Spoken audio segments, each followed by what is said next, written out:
as we said, the crunch is actually getting FID on some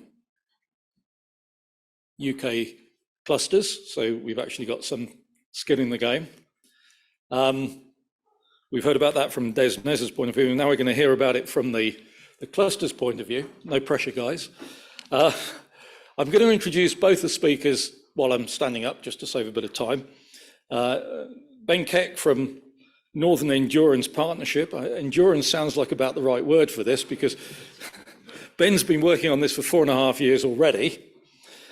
Five, well, it says 4.5 here, but I'll take 5, rounded up.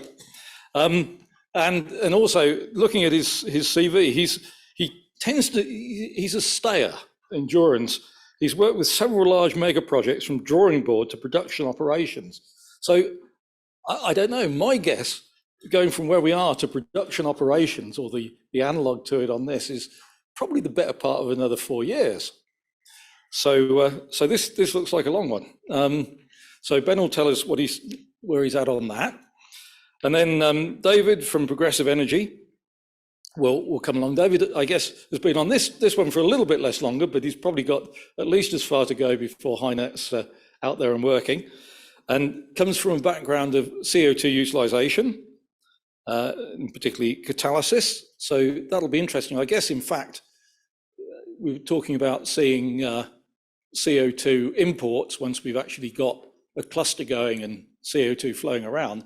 I guess we'll also see quite a lot of new CO2 utilisation projects coming in when CO2 is freely available at essentially zero cost in the right sort of market. So again, a promising and long career there for our other speaker. So without more ado, Ben drew I don't know if it's a long straw or the short straw, but we'll go first and tell us about the East Coast cluster. So the floor's yours, Ben.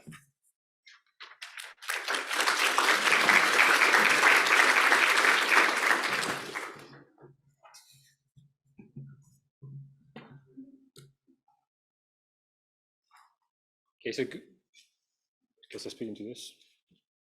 Good afternoon, everyone, and thank you very much for having me. My name is Ben Keck. I work for BP on behalf of Northern Endurance Partnership, which is the transportation and storage company that's the infrastructure provider for CO2 TNS for the East Coast cluster.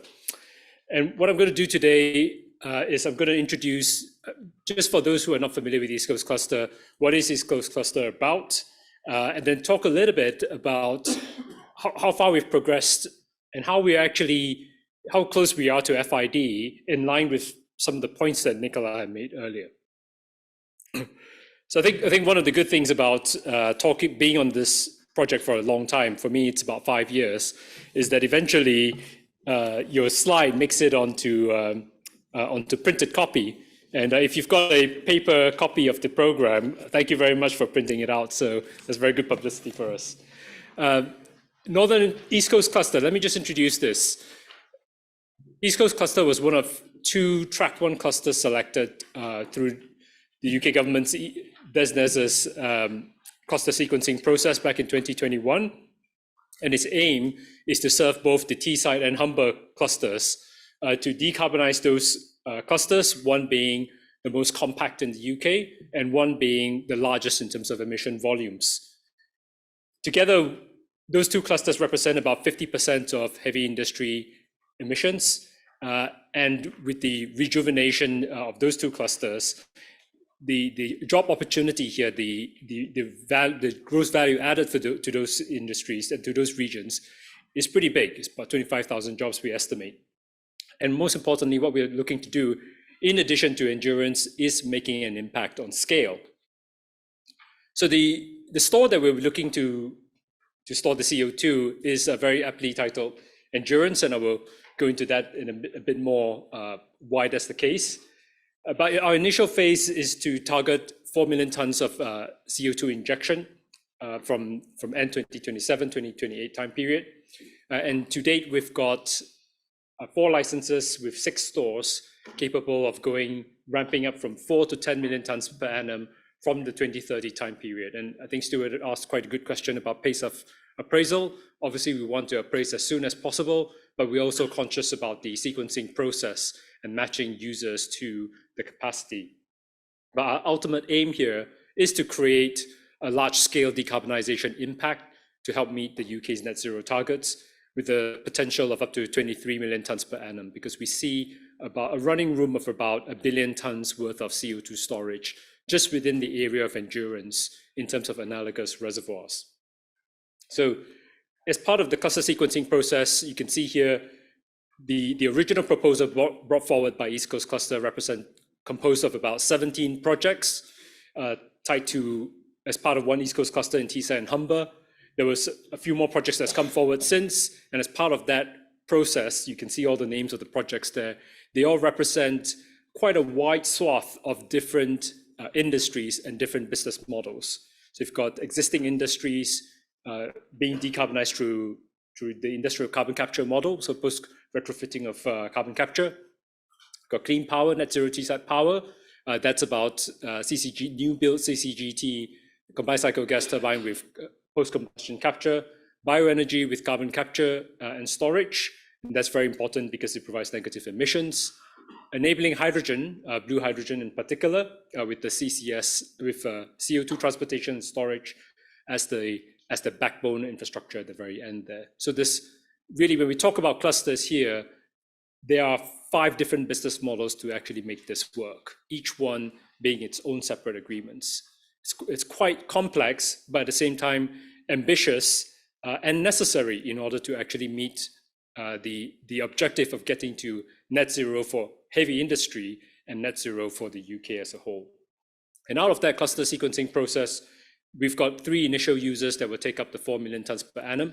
So there's net zero Teesside power that was talked about briefly. That's new build CCGT with carbon capture.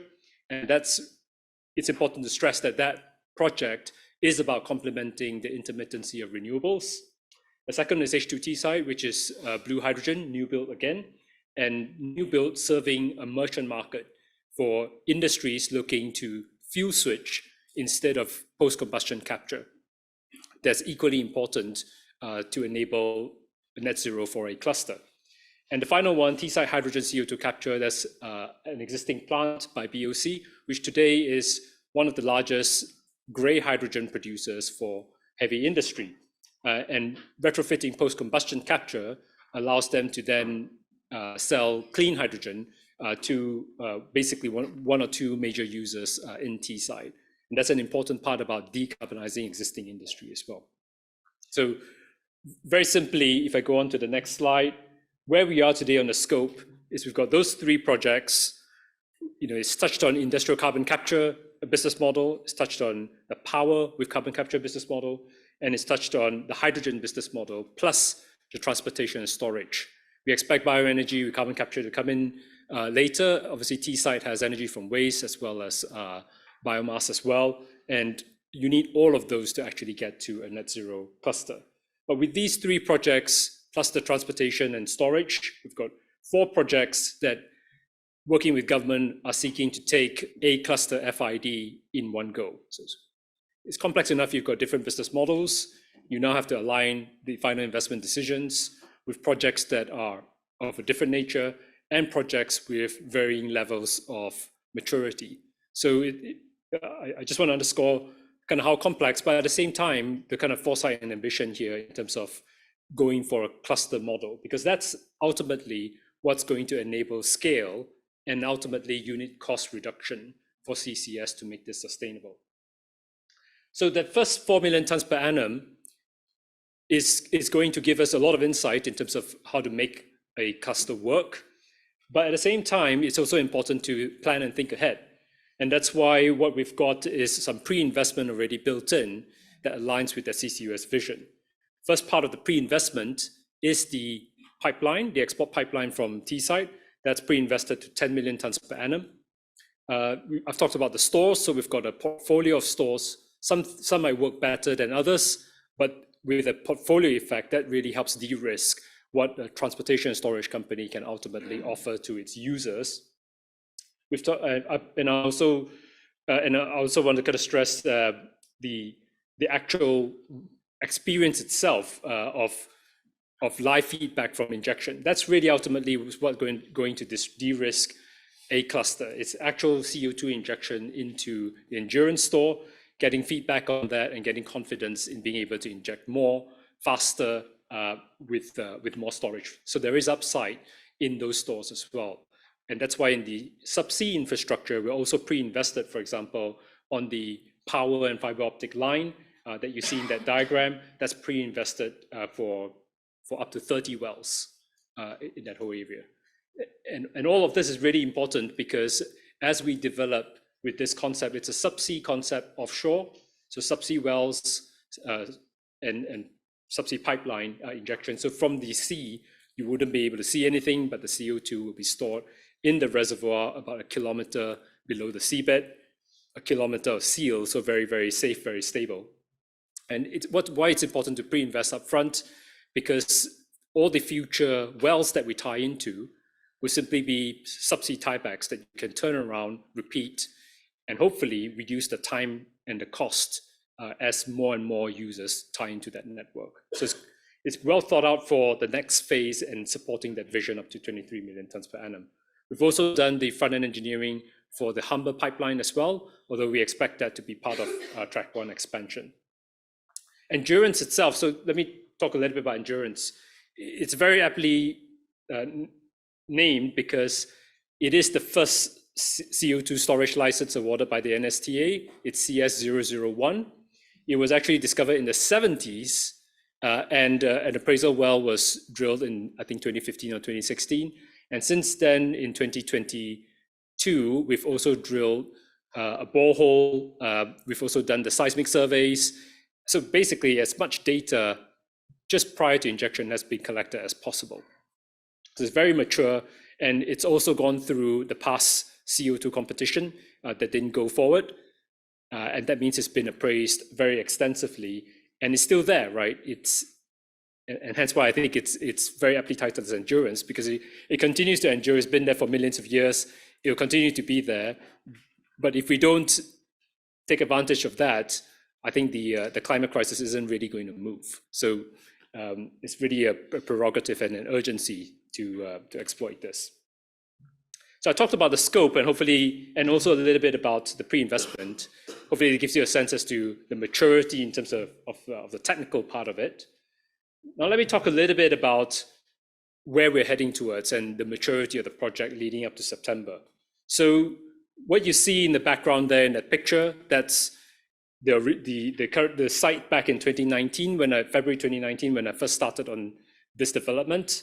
There was about, say, 3 of us, and I think just the BP as operator, numbers of people alone, there's more than 100 of us working full-time on this. You add contractors, there's several hundred. And what you see there was the former steelworks in Teesside, which has now all been demolished.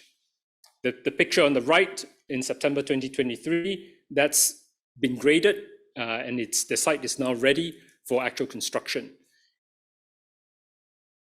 Back then, there was only a few of us, but in September, I'm kind of quite pleased to say we've got those in the blue vests, our colleagues from DESNES, so a really important partner with us as we go on that journey to FID. We've also been awarded the DCO, the Development Consent Order, which means all necessary major planning consent has been secured. It took us a really long time. We're also equally pleased for HyNet that last week they got their DCO as well, albeit in a much shorter time frame. We've completed front-end engineering development, and crucially, we've also gone out on request for proposal with the contractor, with the supply chain, with the contractors, and we've also selected contractors this time, which you'll see last week. I think we announced which contractors have secured up to £4 billion worth of construction contracts. And speaking of business models, we've got the long form license now, so we're busy working through that in terms of getting it to a final form that we can land with governments and finally sign on the dotted line.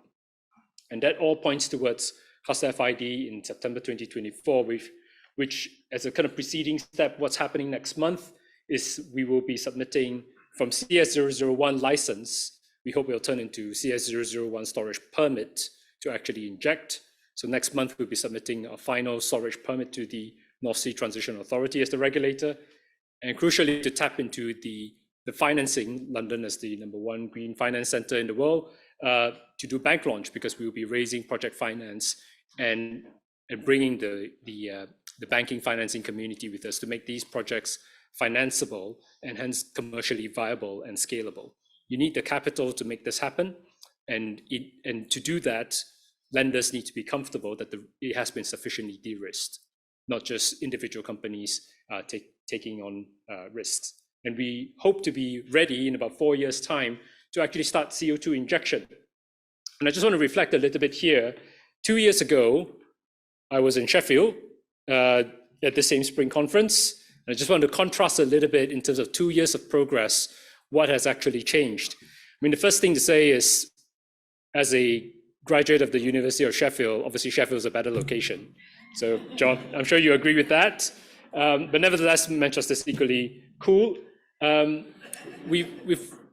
Back then, I was just looking through the attendees list from 2 years ago, the conference booklet, and there was no one from Teesside University, but I've noticed that there are people from Teesside University here, and there's a much larger contingent of Department of Energy Security Net Zero DESNES attendees as well as regulators. So I think it's definitely, talking about the clusters and where it's gotten to is definitely, the awareness definitely has been raised. I see a lot more regulators participating as well. In 2022, Alex Millward, as the director of CCS in DESNES, was here talking about the business models.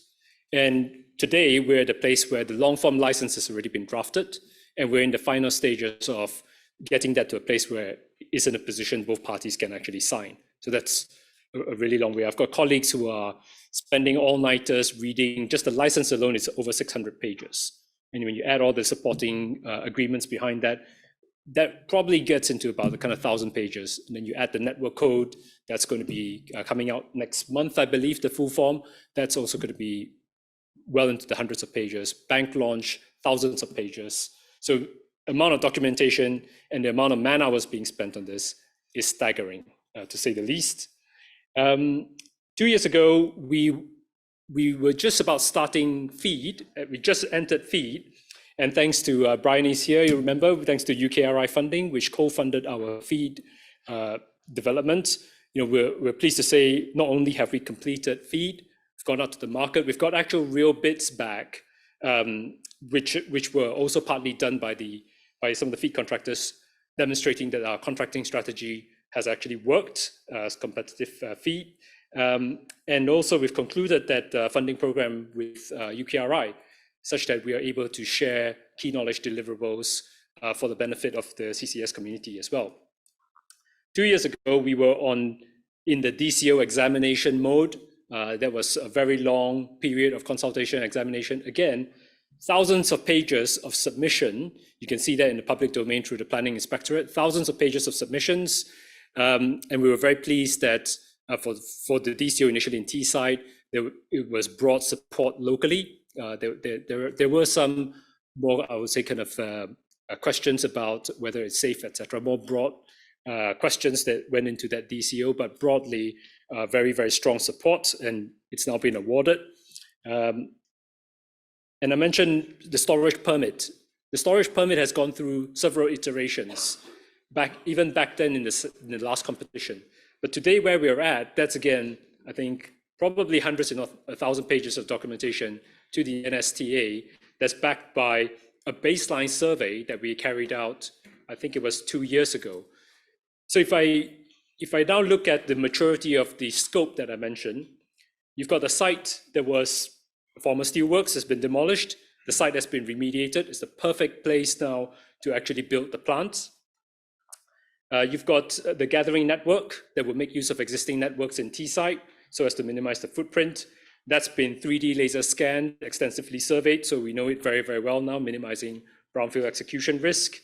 We've got the offshore surveys all done, the store having had its baseline survey done, so we know exactly, think of it as it's empty right now. We've surveyed it, we know the precondition as we inject and we do future surveys, we know exactly how that reservoir changes and how the CO2 migrates. And if you stack them all up, hopefully you're in agreement to say, we're really ready to go here, raring to go. So what else is sort of missing in that value chain? Well, the last piece I think equally important is the dimension of people. So between those 2 years, I remember one of the conversations that kept coming up after that was, where's the workforce actually going to come from? And with construction, yes, they create these jobs, operations, etc. But how are existing industries, the offshore industry, jobs going to be transitioned across? Well, I'm very pleased to say that for Net Zero Teesside Northern Endurance Partnership, we have, since then in that period, we've had our first electrical engineering graduate from Teesside University, now working full-time on the project. We've had a technician program that in September welcomed 21 people, and another 20 places are being made available, who obviously will be in a very good position to be the operators of this plant 4 years on. And we've had project controls apprenticeship program that's now had, I think, 2 people accepted and more to come. And that's about setting up the supply chain and the workforce to not just deliver for Teesside, but for the rest of all the projects coming through in the future clusters as well. And why project controls, you might ask? Well, project controls is about looking at cost and schedule.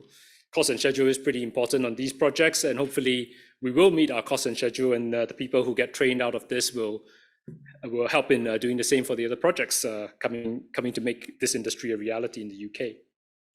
I also want to mention one last thing about research as well. I'm very proud to be associated with the UKCCS Research Centre. 2 years ago in Sheffield, there was the Translational Energy Research Centre in Sheffield. I think there was a kind of tour around there. Teesside University today also has a Net Zero Innovation Centre, where each part of those technologies in the cluster, green hydrogen, carbon capture, they've all got mini labs in there, purpose-built, to start looking at how the cluster would actually work together. Again, very, very exciting, and it's really good to see that as a result of this cluster actually happening is impacting so many different facets, all the way from the actual work, industry work, but through to jobs, learning and research. Now, I think what's the risk in all of that, right? So I'm really glad to hear Nicola mention that FID is the absolute priority, because FID is the absolute priority. If we don't take FID, what's different compared to the last 2 times is this time round, we've been here before the last time. FEED was completed, industry ready to go. FID wasn't taken, and ultimately some of those companies ended up choosing not to invest in CCS anymore. This time round, it's not just the UK that is investing in CCS. The US is investing very heavily. They've got much larger scale, and so is Asia. This time round, for the industries, for the companies that have put their foot forward and committed capital up front so far, capital at risk, if this project doesn't happen in the UK, that resource, that knowledge, and that capital will most definitely go to another country. And I think the consequences for the UK are definitely much more severe this time. But having said that, we're very optimistic because you can't beat geology. It's got, the UK has got great geology for storage, and you can't beat some of the landmark legislation that's happened, and the business model, the advanced thinking and development of those business models.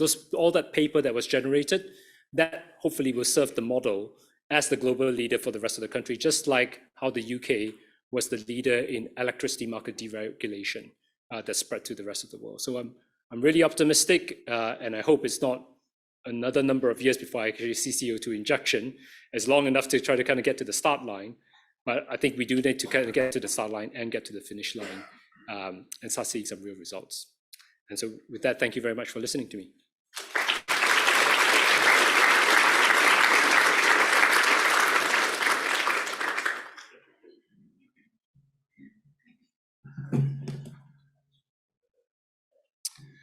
Great. Well, thank you very much, firstly, for having me. So my name's David Walker. I'm project manager for Progressive Energy. Before kind of kicking off, I do apologise, my colleague Chris Taylor was planning to give this talk. Unfortunately, he had a personal issue to deal with.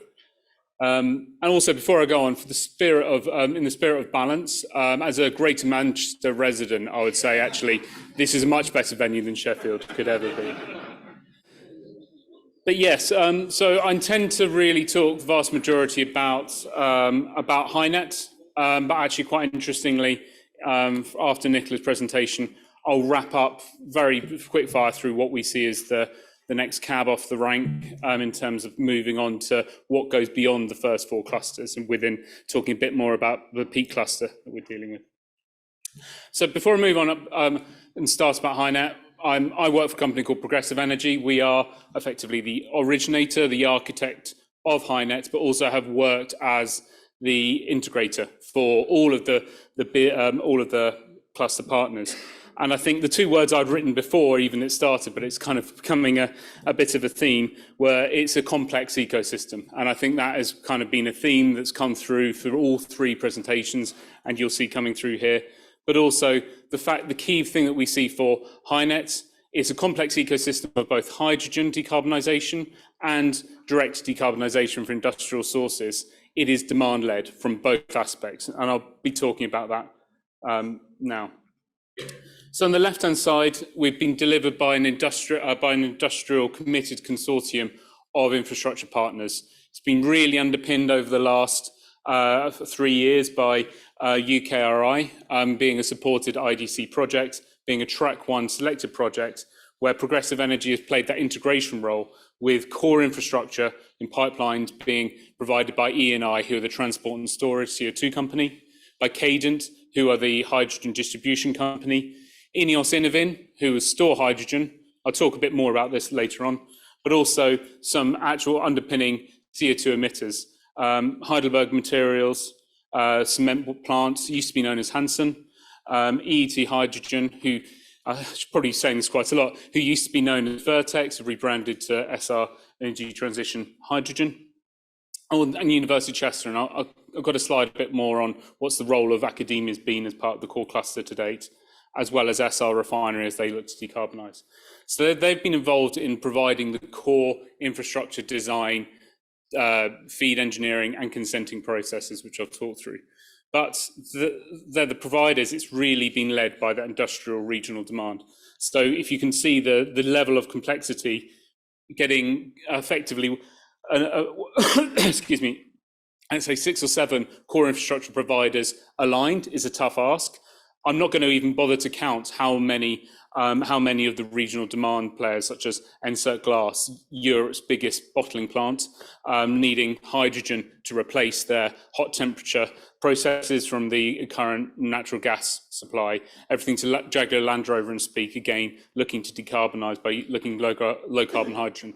So those top 3 rows of hexagons that are up on that right-hand side, they're all hydrogen users looking to Cadent to provide a hydrogen distribution, looking to Ineos Innovin to provide the resilience and storage to switch from their natural gas to hydrogen.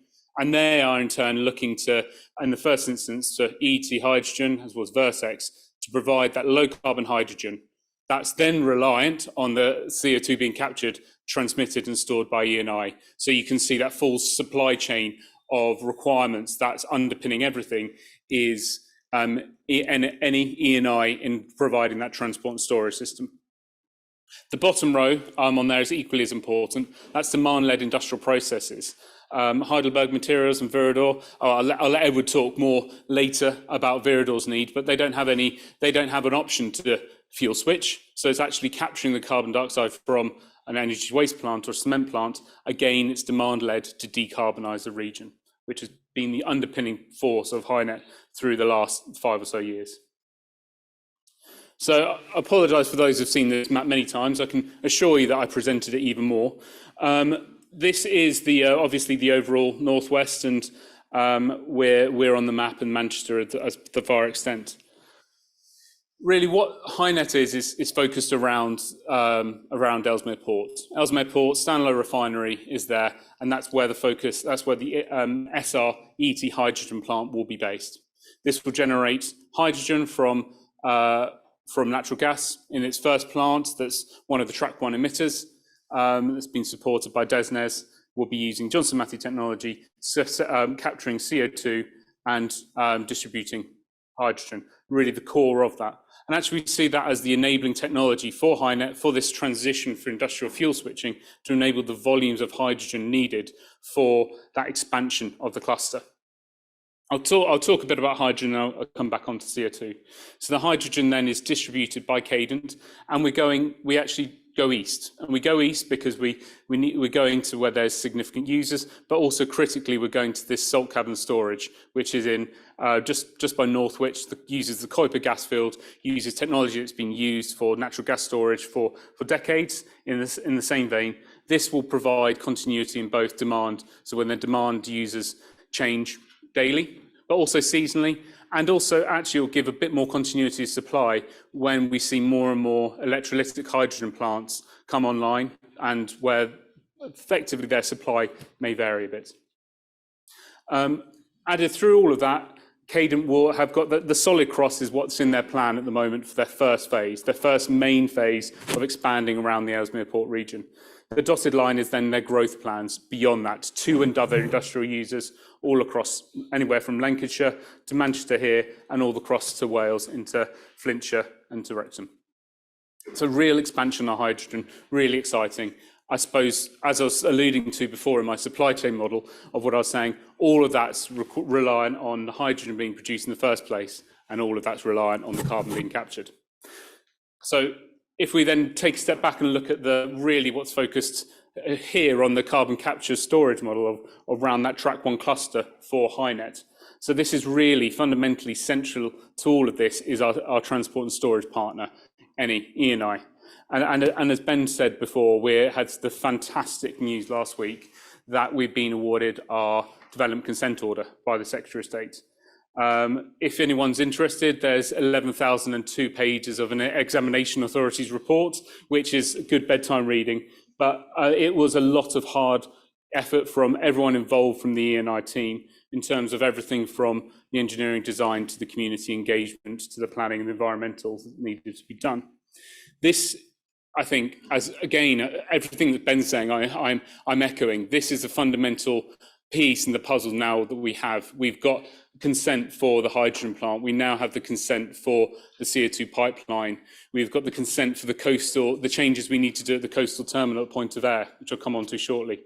And we are getting the offshore licensing. We're getting all the pieces in there so that we can get exactly what Nicola's saying to that financial investment decision.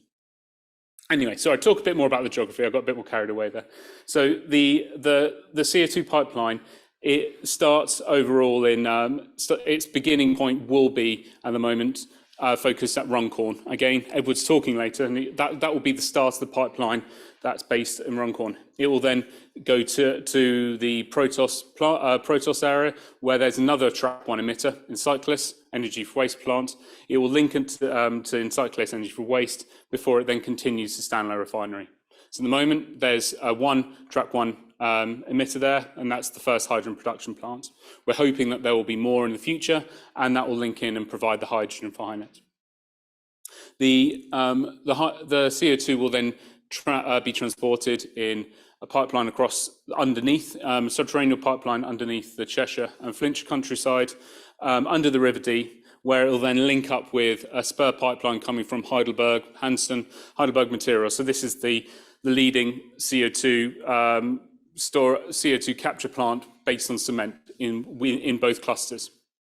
So the cement plant based in Padeswood in Flintshire, the only at the moment track 1 Welsh emitter involved in all of the programmes, capturing 800,000 tonnes of CO2 a year, delivering that through to the pipeline. Eni are looking to actually reuse as much asset and many assets as they can. So the offshore fields that they've been using have been coming onshore and through a pipeline which links their terminal from the Point of Ayre on the coastline of Flintshire through to Connors Quay as a power station right by next to the Dee. They're really using the vast majority of this pipeline to deliver CO2 through to the terminal. So the actual development consent order that we have is for a new build pipeline linking up and reusing existing assets ensuring that the impact to local communities is minimised, ensuring that there's the most efficient use of assets in a very safe and controlled way that's been looked at very thoroughly from the E&I engineers. The gas will then go in different phases of transport: a free flow phase followed by a compressor phase to 3 offshore reservoirs. In the first instance, we're looking at a capacity, again, quite actually comparable to what Ben was saying, in the first instance of 4 to 5 million tonnes a year, expanding out to 10. And within that, the HyNet's track 1 emitters at the moment are slated just below roughly about 3. And we'll look at the track 1 expansion process that Nicola was talking about, which is due tomorrow. And we are aware, and the excitement around the many emitters around there has got a lot of interest, and I'm sure we'll be keeping DESNZ busy for sure. That will then allow us to be at a position where we will have 4 to 5 million tonnes of CO2 being transported on a timeline linked to around 2027 of actually it being up and running and capturing CO2, enabling hydrogen to be produced, enabling the industrial fuel switching, which is really where I go on to now. So what we've done as Progressive is that we've gone out and actually, to make sure that we can switch to hydrogen fuels, we have all of these plants here at the moment use natural gas. Their emissions are perhaps a bit too small to be captured, but actually we've then demonstrated that their process can make a sheet of glass at Pilkington in the same way as natural gas does without any concerns. And we're doing further feasibility studies at Kellogg's, at Novelis, and at Essity. Again, all processes looking to switch from natural gas to hydrogen. Really, to wrap up on HyNet, I'll come back to at the end and sort of say where we are, I suppose, and where we're looking forward to. But I suppose what's been so key in the past few years has been the University of Chester's role. Again, really focusing in on what are the skills, what's the skills required, what's our mantra in terms of our EDI. And the University of Chester have been leading this all the way through our UKRI IDC phase, and have been so critical in pulling us together and actually ensuring we've got the right programs set up with the likes of the ECTIB and Cogent. And it's really exciting generating those programs as we go ahead. I promise I'll only spend 5 minutes on this, but one actual interest point is, well, so what next? We've got HyNet, and we're confident that HyNet will get there. We're confident that we will get to FID. We do need to do that. I'll go through these relatively quickly because I don't want to hog the floor on this, but the peak cluster we see is this environmental and economic imperative, where at the moment the UK is if you add up the cement produced in the peak cluster with Heidelberg, that accounts for 50% of the cement plant produced in the UK. If we can capture the emissions from that, at the moment the UK is a cement importer, we could become a net zero exporter because we've got a kind of a high value product in effectively net zero, or because some use biofuels, actually a net negative cement. Going through this very quickly, that it was looking to add a further 3 million tonnes of CO2 per year for all those peak cluster partners. Reducing 60% of the CO2 emissions is because there's no other way to do it. It's part of the effectively the production process. It's in the inherent productions that you have in cement for the in the carbonation process. The peak cluster is looking at routing at the moment, and as I said, it's probably a couple of years behind the track 1 clusters, but we want to get there. We want to build about 200 kilometres worth of pipe to get to the CO2 stores. So there's the option there of the CO2 storage. What's really interesting, again, linked to HyNet, is actually, well, what next after the CO2 stores in the RSC, in the Liverpool Bay area, are getting full. And that's really the Morecambe Net Zero. They've got over a gigaton of CO2 storage capacity up in Morecambe Bay, and this then links the peak cluster, but also those emitters in HyNet in the future over to more stores as it goes on. And as Nicola was saying, links to that future rail transport, that shipping, and actually opening up a future store with Spirit Energy leading the way in terms of that being a key store and linking the two storage clusters and production clusters together. And some interesting stats that I always get asked, well, why don't you just plant trees? And it's a fair enough question. A good kind of takeaway comment that we worked out is that the equivalent of the peak cluster, you could do the peak cluster, run it for effectively, if you run it every 2.3 years, that's equivalent to planting trees on the whole of the Peak District. So you'd have to need an area the size of the Peak District every 2.3 years, 2.5 years, to actually abate the amount of CO2. You'll get that, and you then enable UK industry, you allow the local economy to thrive. And the timelines are ambitious to get there to 2030 to support the timelines, as Nicola said.